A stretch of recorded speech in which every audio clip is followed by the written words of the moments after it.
Welcome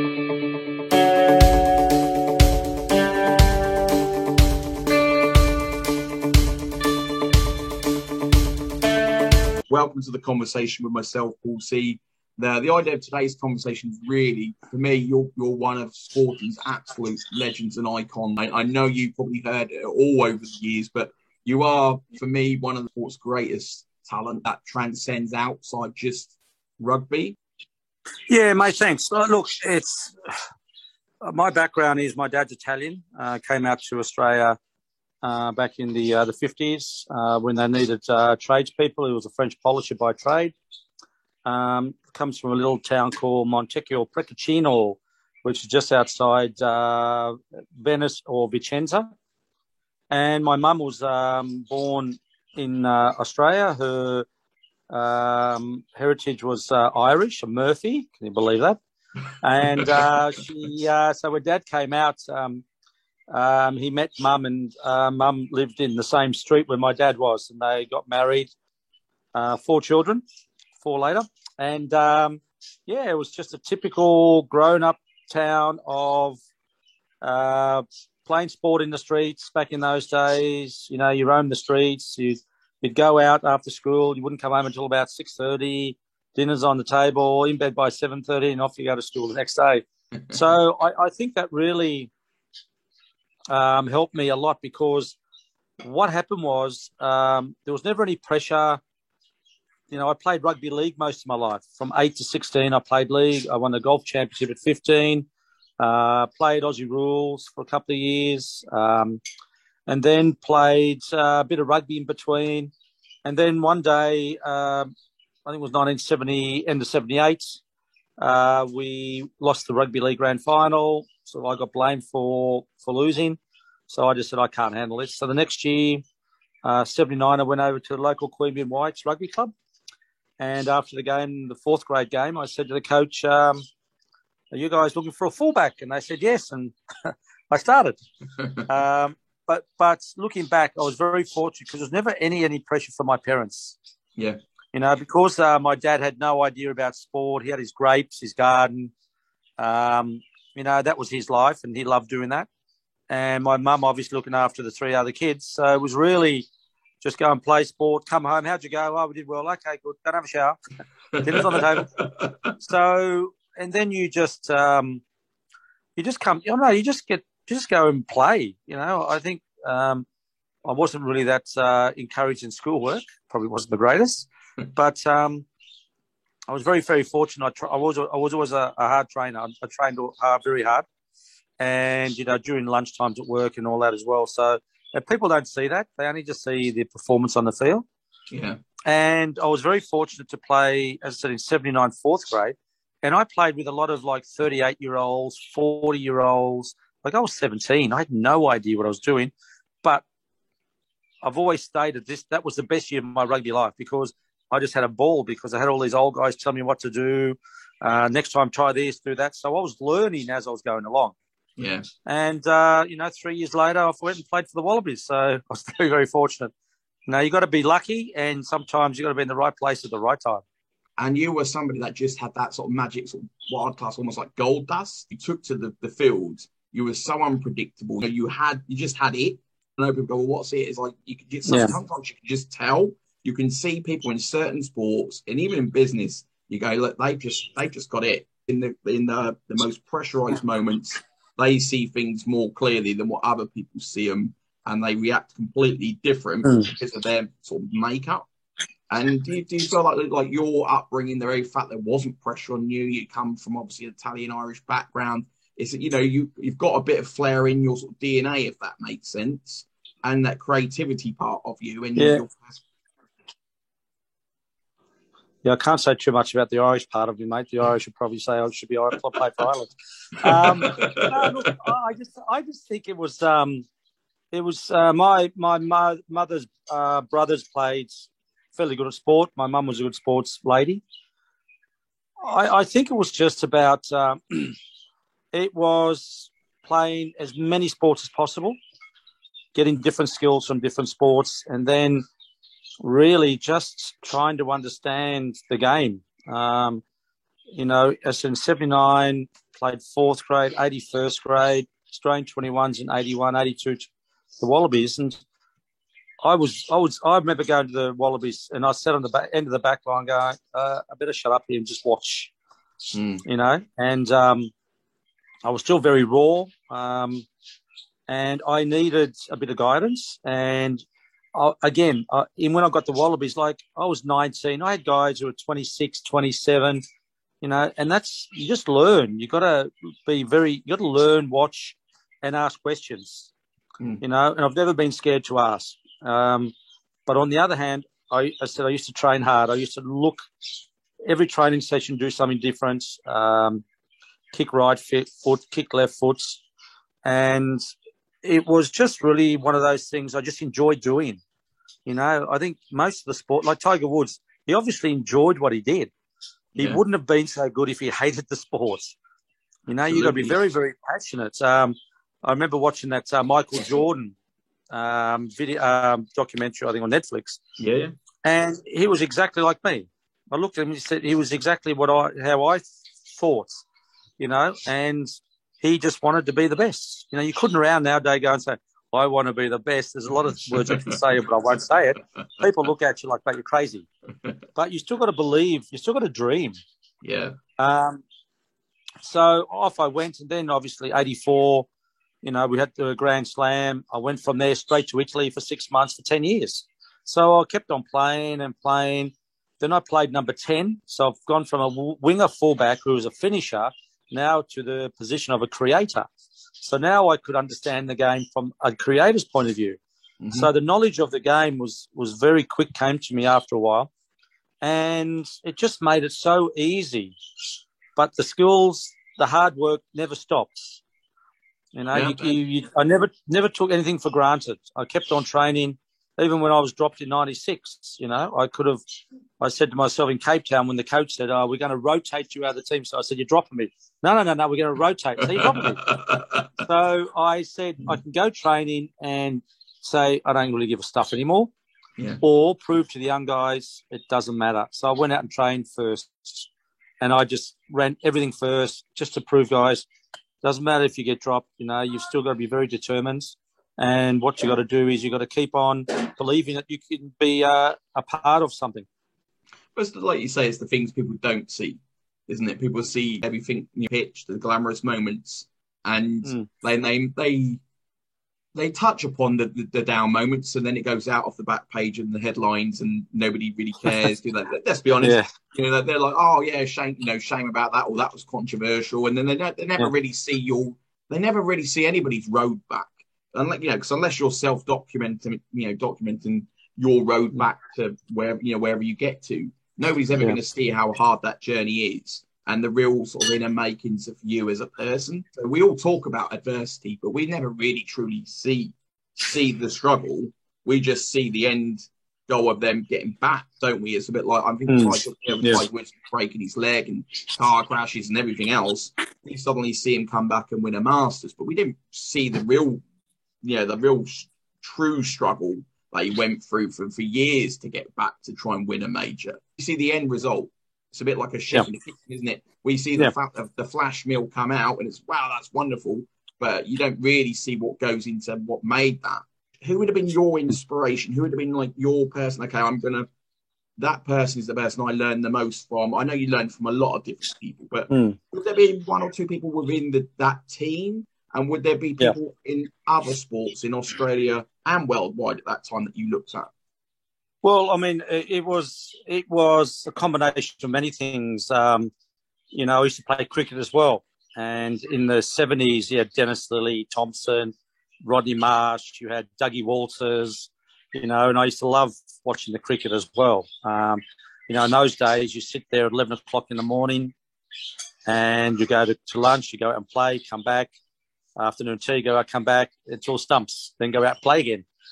And I think it was just that wanting to play. So when I got into Wallabies, the Ellas, I said, I'm going to hang around these guys. I like the way these guys play. So I joined them.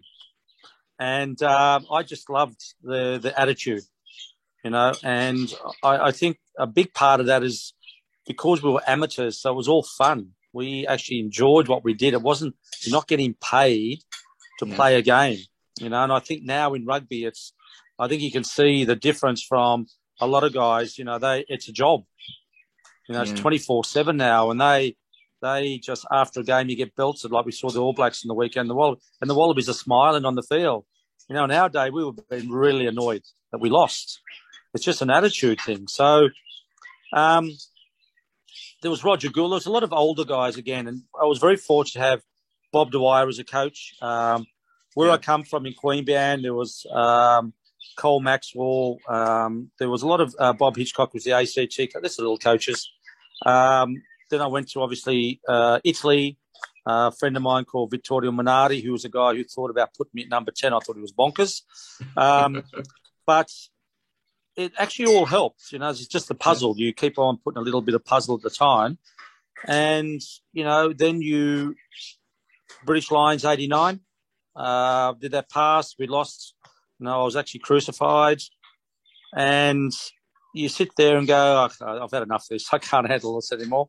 Because sometimes if you put yourself out there, yes, you get the glory, but geez, they knock you down when you just have him wrong. It's like you said, with creativity, there's risk. It's not, there isn't a guarantee it's going to work. And for you're everybody looks to you to create that spark, that moment that's going to open the game. But equally, you get intercepted, and then suddenly it goes the opposite end, and it's like, well, you can't have it both ways. And this is the thing, isn't it? You get eulogized as phenomenal over here, and then it must be hard from a mindset perspective where you're built up to be second coming. You're phenomenal, and then literally the next day wouldn't even be classed as a mistake. It would be classed as part of the game. If you want me to do this, then there is going to be moments where I'm not going to be 100 out of 100. It's just life.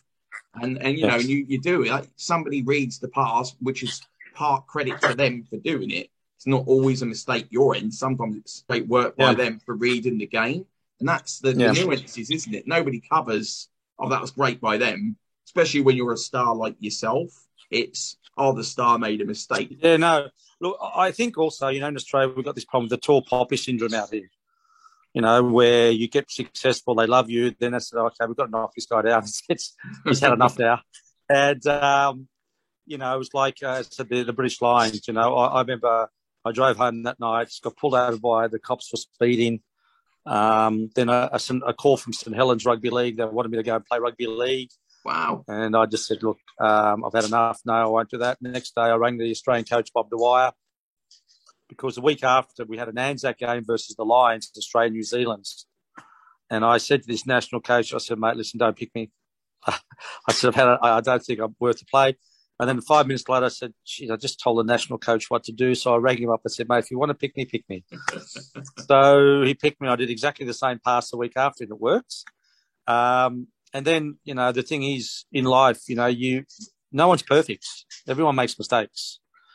But as a winger and somebody who, was a bit arrogant, I suppose, the way I could play, and then telling the unions a bit about the game and all that, then you get knocked down, and then you go, right, okay. 89 was down, I realised, and then 91 we win the World Cup. Yeah. So there's always, if you look at people's careers, no one's ever been to the top and they've stayed there and stayed there. There's always a loop somewhere. But, I think it's also the determination and I suppose, the self-pride. You just wanted to go out there. I remember going to England in 84, and I think it was Rory Underwood I marked for the first time. And I played many, many times against Rory, but I kept on watching the tests, and I think the World Cup 91 just wrapped it up nicely where it was on the Saturday. So England versus Scotland in Murrayfield. And I think it was 9-6 or something. It was a very typical English game, boring. And anyway, so I won't say a word, otherwise no one in my country is going to sorry. And then the commentator said, we're just going to the English dressing room. There's a special presentation. And I went down, they showed Will Carlin, had the match ball. He says, Rory Underwood's 50 test today. He's the match ball. And I said to the players, we're in the hotel, I said, that's the first time he's seen it today. And I didn't want to be like that. I didn't want to be a player that sat on the wing and just waited. Yeah. You know, and I said, okay, if you want me to do that, I'll see that and do nothing. And I said, I probably wouldn't play for Australia and it'd be pretty boring. So I'd rather go and try and do stuff. And yes, it fails sometimes. But in life, you know, there's a tightrope here. A lot of people will go there, but they won't go above it because it's bloody scary up there. A lot of people will go there. You know, can you just imagine if everyone had the nerve or the initiative to say, I'll just go over and see what it's like. Yeah. You know, that's where I used to live up there, you know, and things were crazy. You know, if it worked, it worked. You know, you're a genius. If it doesn't, you're the worst player in the world. You should be dropped. They're picked again. Funny thing is, David, is I look at, you know, like obviously another Aussie sport legend, Shane Warne, in very similar to yourself, genius in cricket and creativity and mind like yourself, very similar, which is different sports. And it's funny, isn't it? I look at his career and would say that, well, obviously he had peaks and troughs, but in terms of his overall talent, you felt he got the support pretty much all the time. Yeah. And when he wasn't bowling phenomenal for his entire career, there was a period where I even thought Stuart MacGill was out bowling him for a couple of years. And look, you're judged by your own, and this is the thing we're going to say, that you're judged by your own standards, aren't you? You know, like yourself. Yeah. When you've been so phenomenal that you set such a high bar, the whole world expects that every single time. And the problem is, it's like Tiger Woods. Tiger Woods, probably one of his best performances, was almost like his first major. And then he did one in, I think, Pebble Beach when he was very young in the US Open. So his first sort of early majors probably would have been his best performances. Yeah. You know, and you're forever then judged against that for your rest of your entire career, which must be really hard because you can be putting performances that are obviously good enough to win, are obviously good enough to achieve results, but you can win but still not get the real credit because, well, yeah, you won and David did great and scored a try, but it's not, you know, you're then getting an 8 out of 10 or a 7 out of 10 because it's not what you did 4 years ago. Does that make sense? Yeah, look, I think it's part of, I think it's just part of life. You know, you go to the stage and people promote you, they look after you. And also I think there's got a lot to do with the coaches. If you allow the player to try, you know, and, you know, I do a lot of coaching now, and it's quite interesting that, you know, what I know now, I try and teach, like, you know, my son who's 14 about the game. But I remember when I was 14, I knew nothing either. So what I'm trying to do is say, listen, this is what you should be looking at, you know. And he sometimes doesn't understand because I said, well, what do you mean? I said, well, you know, this is what it's in my brain. Yeah. But sometimes to explain it's very difficult. Yeah. But also, you know, the coaches are there to coach. Players have got to make decisions. And in the amateur eras, coaches were not allowed on the test match at half time. We had to sort the problems out. The captain, he'd get a little note by the coach would write a note, give the reserve, and then the captain would say, right, okay, off we go. Now, you know, they've got these runners every 5 seconds on the field. They've just come out of the dressing room and they got guys telling them what to do, where to go. They go and sit in the dressing room on their seat. They've got a blackboard. I'm sitting there going, guys, let the guys play. Yeah. You know, you go to an under-8s team and I say to coaches, never say to the kid, don't do that again, because you'll destroy him. Instead of saying, mate, that's great, I really like your enthusiasm, but next time try something different. Or if someone calls, pass and go again. But just little things to get the guys to understand the game. You know, the game of rugby now is so predictable. It's so smash and barge. And you've got people in England now want to play a 12-game rugby tournament. Oh, we've already got 7s, we've got 10s. Now they want to go 12s, we've got 15s. You know, it's just, but the laws of the game are the problem with us at the moment. But besides that, you know, I was very fortunate to play in that era where we were allowed to play. And the referee, no one cared who the referee was. Yeah. The laws were very simple. The World Cup scrums, 11 seconds. Now they take 3 minutes. because the referee's involved. Yeah. You know, so it just shows it's just adapting. And, you know, a lot of people say, oh, look, you'll never play in the modern game. It's very different. I said, why? All you got to do is think. I'm not going to run into 5 forwards. And do you know the irony of that is you could flip that on its head when people say, "Oh, you never play in the modern games; it's too fast. Everyone's fitter, and all that." Football's no different. Oh, they're too fast. It's like, yeah, but I would argue a lot of the people in that era were more skillful. Look, for example, Serge Blanco, Jean-Baptiste Lafont, some of those French guys. A guy called Hugo Porta from Argentina, like they're unbelievable players. You know, the Gareth Edwards. The Phil Bennett's, all the Gerald Davies. You got the Irish centre. Oh, what's his name? I forgot his name.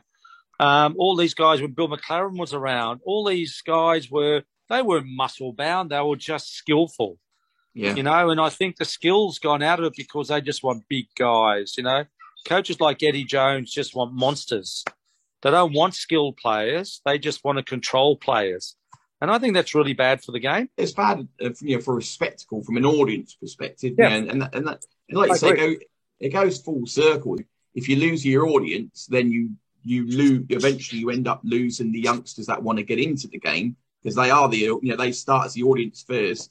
It's like, well, if it's not interesting to watch, basically you're just going to get a bunch of people that you still love it, or people that you basically get into it for a career.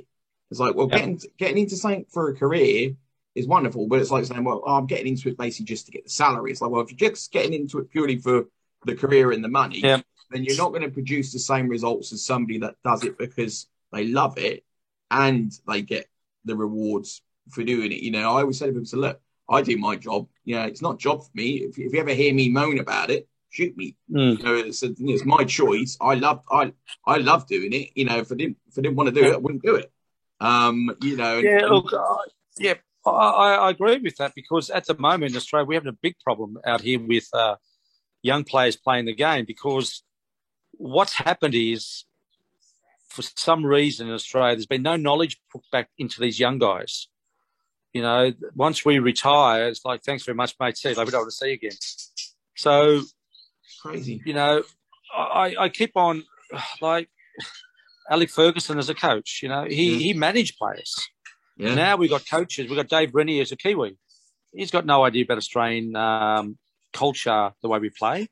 You know, this weekend we got a double header, believe it or not, in the Gold Coast. We got New Zealand versus Argentina at 4:00, Australia, South Africa at 8:00. Wow. So this is unbelievable rugby. Anywhere, if you had a Twickenham, mate, people would be lined up. You wouldn't be able to get tickets. Absolutely. You go to all those major cities in Australia here. There's 70% sold out.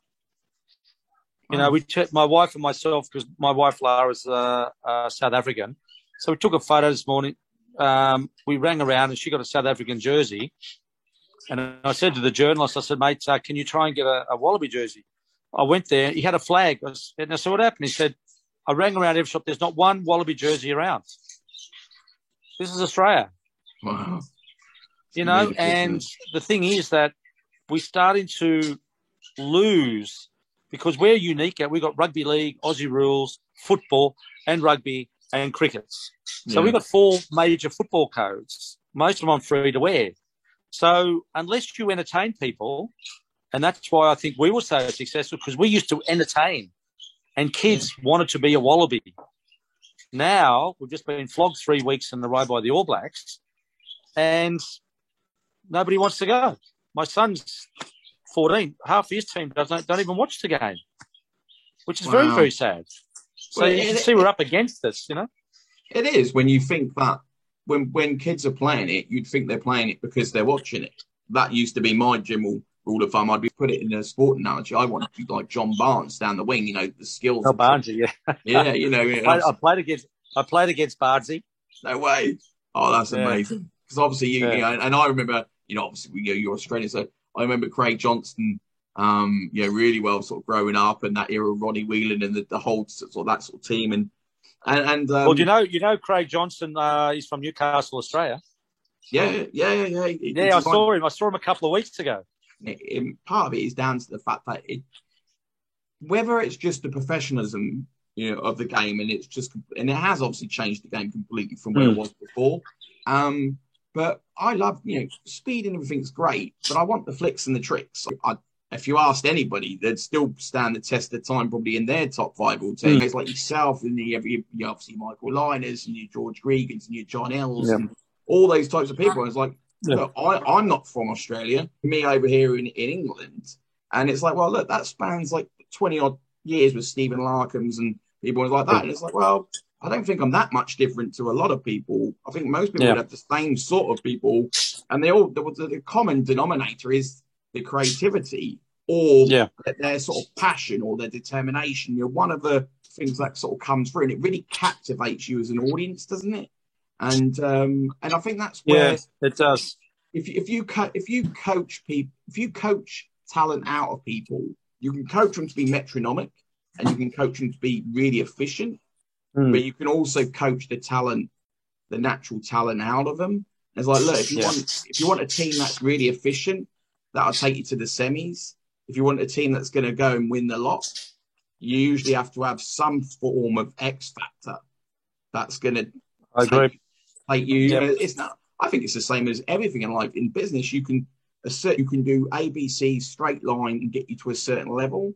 Then it's that X factor of what makes you different to somebody else that takes you from here to maybe an entrepreneur, for instance, because you're wired differently, you think differently. Yeah. And in school, if that's sort of beaten out of you, then you will never, achieve those things. And I sit in, I think, I have images of like schools or colleges or universities in Australia constantly on the phone. David, can you come in and do a talk? Or John, or whoever, Michael, whoever, anyone of the last. Which doesn't do that.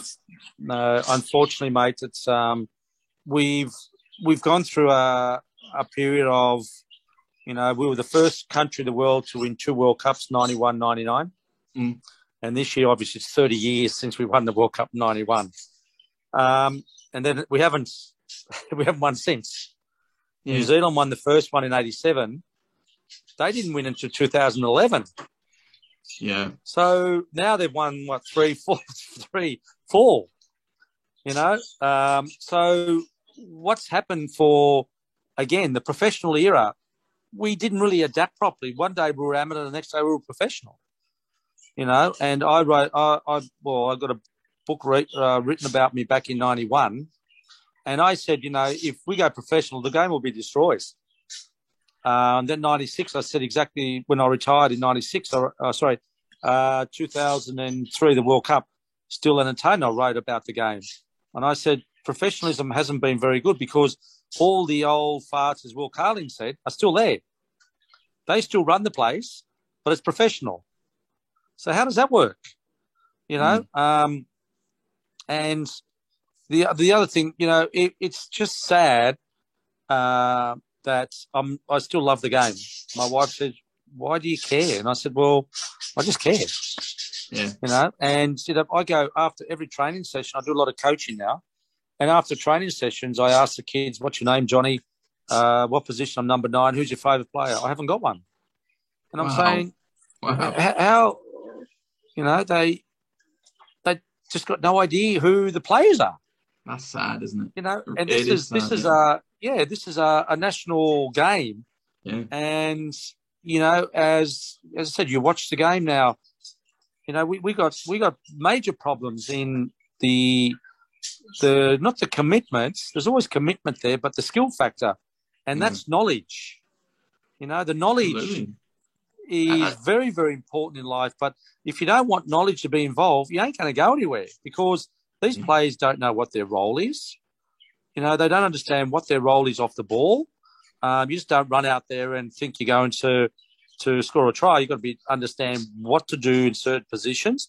And the only way that is by learning from other people. But we're not allowed to help. It's crazy. It's crazy because you look in all walks of life, you learn from somebody. For me, I was very fortunate to learn, almost be mentored by an entrepreneur, which, over a 10-year period, sort of taught me everything. I was a bit like yourself, and you were a sponge. I was a sponge. Essentially, 10 years, I absorbed everything from him. I always look back and say, no, I was very fortunate. Not everybody gets that situation. But I also say to people that I was very fortunate. I was also aware enough to take advantage of that and fully not take advantage of him, but take advantage of the moment. And the awareness I had that I knew this was unique and I knew this wasn't going to happen every day. I made sure I got as much out of it as I physically could. Because I knew this wasn't an everyday experience. But I also do say to people is that, look, there's also a point where you say something's happened to you and some things you make happen. So sometimes, so for instance, I would say to somebody that hasn't got David Campese coming to their school this week, go and reach out to David. If you don't make the effort and reach out to 100 ex-players and see if they've got 5 minutes to give you a bit of advice. Yeah, I mean, I'm sure 1 out of 100 would give you 5 minutes with some sort of tips. So if you don't actually reach out and go for it, never going to happen. You can't just rely on it always coming to you. Yeah. The images I have, kids in schools, and in fairness, it's no different over here. It's not like our kids over here have superstars coming in to do that much over here. They have a lot of business people coming in to do talks these days, but they don't have a lot of sports people as much as they used to. But I always sit there and think, there must be Shane Warne, David Campese, coming in every single week, doing a talk to me. Which is nuts, isn't it? To have that. Well, it is nuts. But again, this is Australia. There's a lot of but it's a lot of jealous. There's a lot of jealous people about. Crazy. I mean, all we want to do is, we had our day in the sun, was great. Yeah. We won. But now you try and get involved. Sorry, we don't want. No, don't come near us. No. This Friday, I live up in the Gold Coast now. Anyway, so I'm going to a place called Emerald, which is up in central Queensland's country. And the lady said, by the way, we've got kids coming from 400 kilometres away to do a coaching session. So that's what I love doing. Yeah.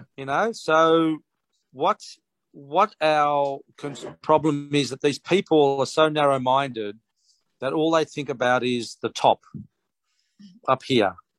The grassroots are where you've got to educate the kids, try things. For example, I went to a school last week in Brisbane and went to one of the kids apparently just signed with the Rebels.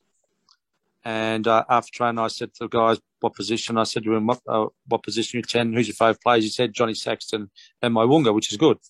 And I said, okay, can you kick left foot? No. And I've gone, why not? Well, I can't. I said, mate, you're at the next level. Why don't you want to do it? These people think they've made it. I've gone, mate, come and see me in 10 years when you're still there.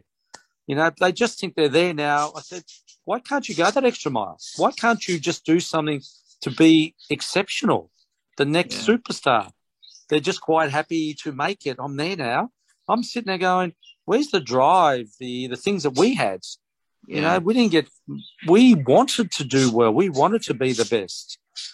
I think society's very different. They just put themselves on Instagram and off they go, and now they'll be hits.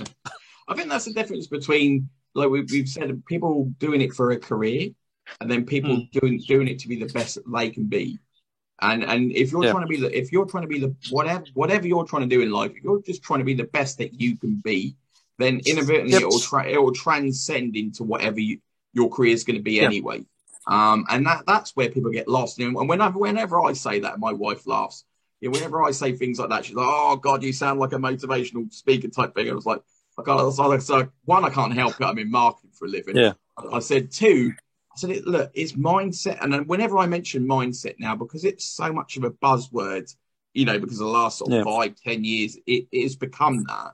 It may well be a buzzword, but there's a great truth to it. And whilst it gets mocked, ultimately, it's what defines every single person in their success, what challenges they've gone through. And it doesn't always mean you have to be sitting in a boardroom mindset.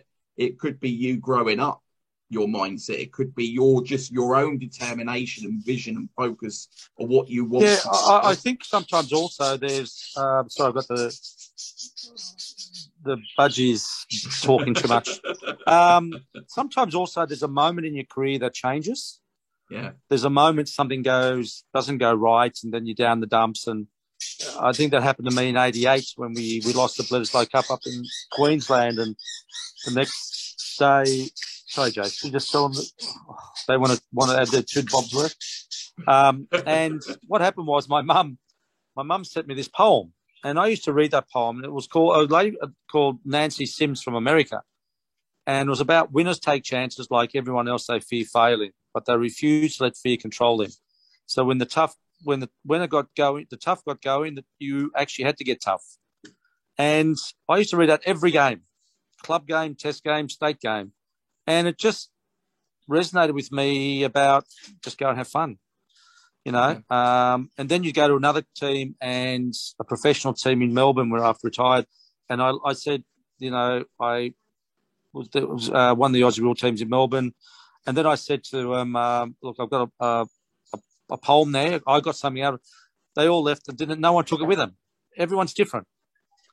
For me, I thought it was fantastic, but to them, they're going, I don't want that. So, but everyone's different in their approach. When something happens, good or bad, you've got to find the space or the place where you want to be happiest. And, every night, like before games and all that, it was like I used to go to sleep, and I remember I used to, in my dreams, like go up to a little cottage on the mountain, sit on the balcony. That was it. I was out. The game, you go and play a game, you're on the oval, you're twicking and all that, people abusing you. But when you get the ball, you can't hear a thing. Yeah. Because you're in that area where you want to be. So that sort of stuff is part of, you learn after a while, and you just got to know that if you can do the basics right all the time, then you can do the extra stuff. If you can't do the basics, it's impossible to do the hard stuff, Yeah. And I made sure that I did that more than 100 times, to make sure that the little things are the things that matter in big games, not the big things. We're hearing yourself just talk about the basics. When we obviously recognise you as an incredibly creative player, it really hits home to say that, look, don't be fooled. Just because somebody's incredibly gifted and creative doesn't mean they don't put as much effort into the basics as the next person. In terms of your career, Dave, so many highlights, and for me to ask it, you probably get asked every single day of the week, but for you, I mean, obviously the World Cups, but is there specific games? Is there specific, sort of players that you played with that you would say are the highlights and the best players that you've ever played with? Yeah, look, there's obviously a few. There's obviously playing in the first grade premiership in '82 down in Queanbeyan, where we won 29-12. Like, I scored all the points in that grand final.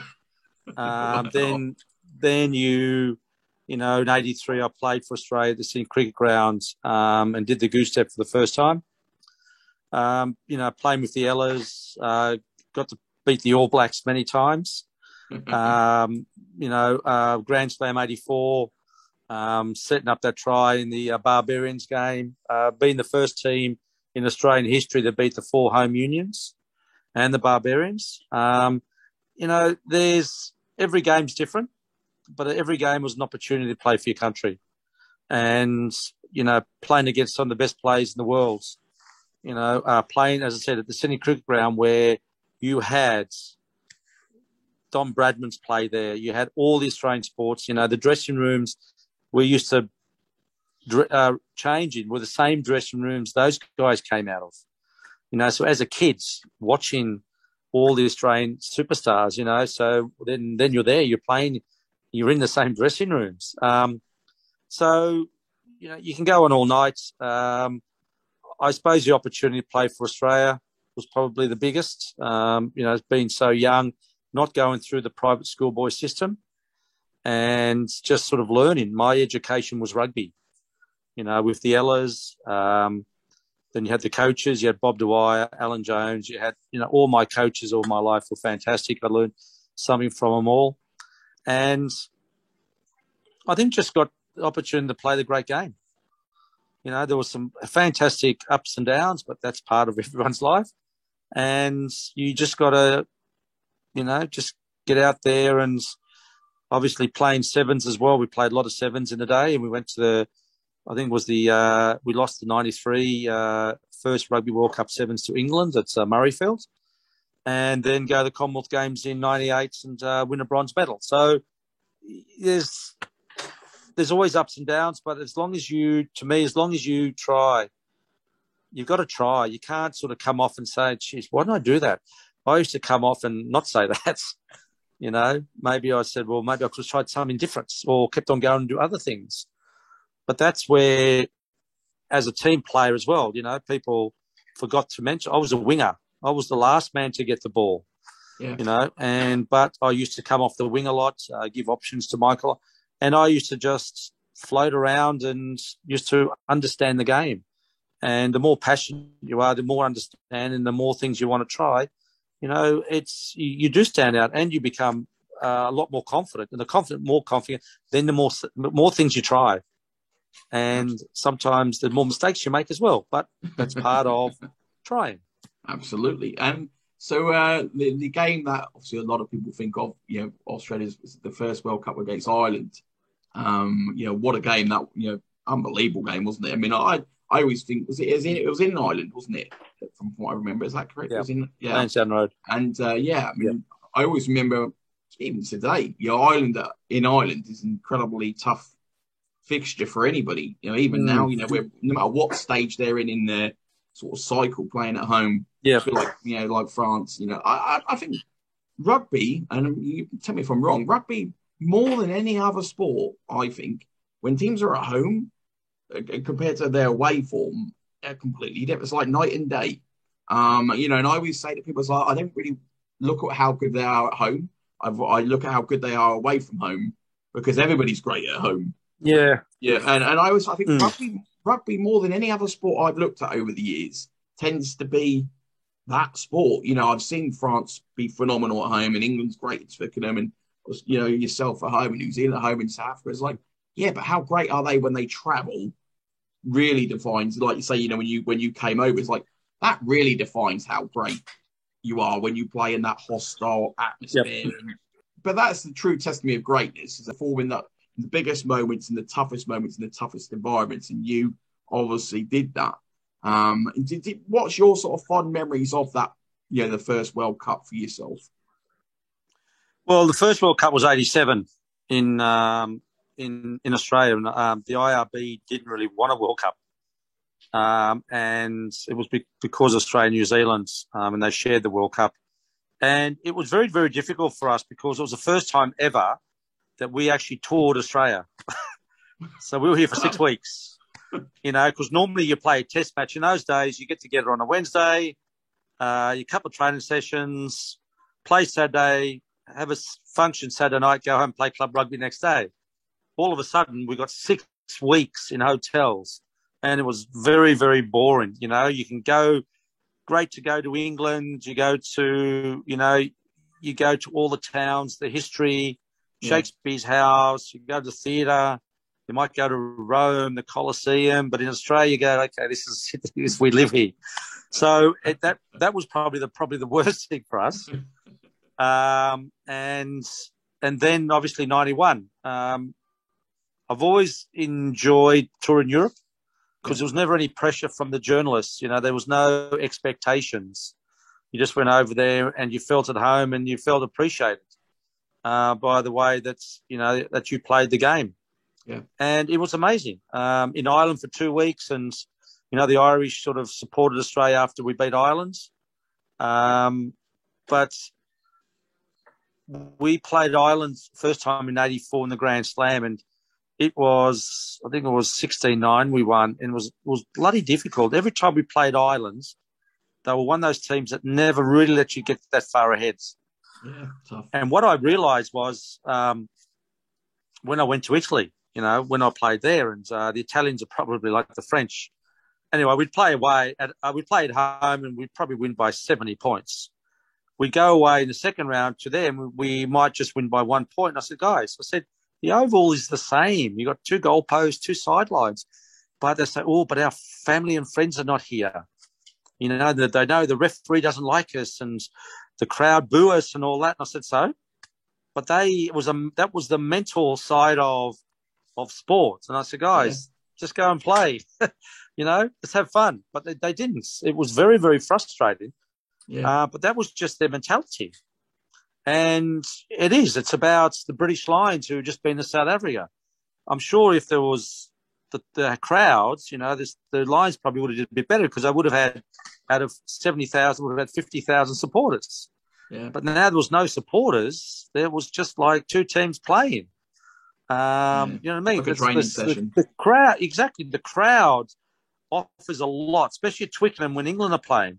Yeah. It makes them giants, and you just got to just go out there and just play your best. Don't get intimidated and that's it. That's what and also we used to say you never used to lose at home. You win at home. So it's just part of that mindset that's changed over time. And you got different guys. You probably haven't got the experienced players I'm going to get up like we used to. And the younger guys probably haven't got that history behind them, And I think, especially for us in the Wallabies, we lost our culture a bit.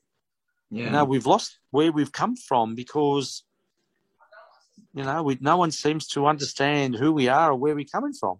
That's why with yourself, like, look, I'm not decrying any talent that it is now because you're in the era that you're in, and you can only be compared against who you're playing against. So it's unfair to say, well, you're not as good as him because you can only play in the area that you're in. But equally, you look back and say, look, David Campese in any era would still be equally as great, if not more, because you're protected more now than what you would be then. You'd probably be fitter more now than you are then. You'd have more sports science and you'd still have the same skill. And so people can analyse you to the moon. This doesn't take your skill set away from you. Yeah. No, definitely.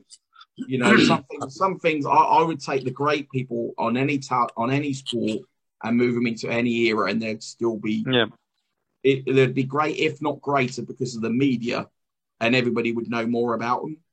And and also for a lot of people, one reason for me doing this is that not everybody would, for people in my era would know yourself, but for people that don't, hopefully they go back and actually look at just what a genius you were, in rugby. Where are you at now in terms of your life? What sort of projects are you working on? And mate, I've been in South Africa for 10 years. Came back in 2018. Got 3 fantastic kids. Sienna's 16 and a very good sports lady. My son Jason's 14, good cricketer, loves his cricket and rugby. And my 10-year-old Mercedes she's a 10-year-old, plays sport as well, has a great time. But we just moved up to the Gold Coast. It's very, very similar to Durban weather. I want to try and get into a lot of sevens because obviously the Olympic Games is in Brisbane in 32. Yeah. Try and get, and the kids who are going to be playing in 32 will be the probably in rugby the 24-year-olds, which is going to be the 11, 12, 13-year-olds now, 10 years time. So so I'm just trying to get started, do some seven coaching, just pass on a bit of knowledge. I've got a lot of knowledge to give. I'm not saying I'm perfect, and I still learn as well when I go training. So I don't know everything, but what I try and say is do the simple things. You need to find an idol in your position somewhere that you like. Find out what he does. That's how you learn. You're not going to learn by just turning up to train. You've got to find someone you like, and then you go and try those traits in the game. Yeah. So it's really just about, just enjoying life. And I think came up here just to settle down and get a nice family home and just enjoy our life up here and try and give much as back to rugby as I can. Fantastic. Well, David, from my side, thanks for spending the time today. You're an absolute legend, and it's been, it's great to connect with yourself. And obviously, if you need anything from me at any time, please sort of reach out. Got plenty of connections in Australia as well as, sort of around the world. Last one I'll end on for yourself. The next Rugby Union World Cup, will we see it coming back to Australia? Is that going to happen? Yeah, well, the next one's in France in 23. Then after, I think Australia's bidded for the 27. Okay. I think America were trying to put a bid in. Wow. I'm not sure. Look, I think that We've held the World Cup before. We've held a great big events here, so we are very capable of doing it. You never know what can happen. I think we've got to get through 23 first. We've got a new coach, so we haven't been in a World Cup final since 2015, and we haven't won one since '99. So it's a long time in between drinks. So I think it's about time that we started to get our act together and start to firstly do well in the World Cup 23, and then obviously try and get the World Cup 27. Fantastic. I feel like I should be passing you a drink for actually asking that question at the end. So apologies on that, David. So that's okay. No worries at all. I feel like I demoralised you on the last question. No, you're right. Fun. You're right. Well, thanks very much for today, David. And obviously, look forward to catching up with you more soon. Definitely. I appreciate your time. Thank you. Thanks, David. Take care. You too. Thank you.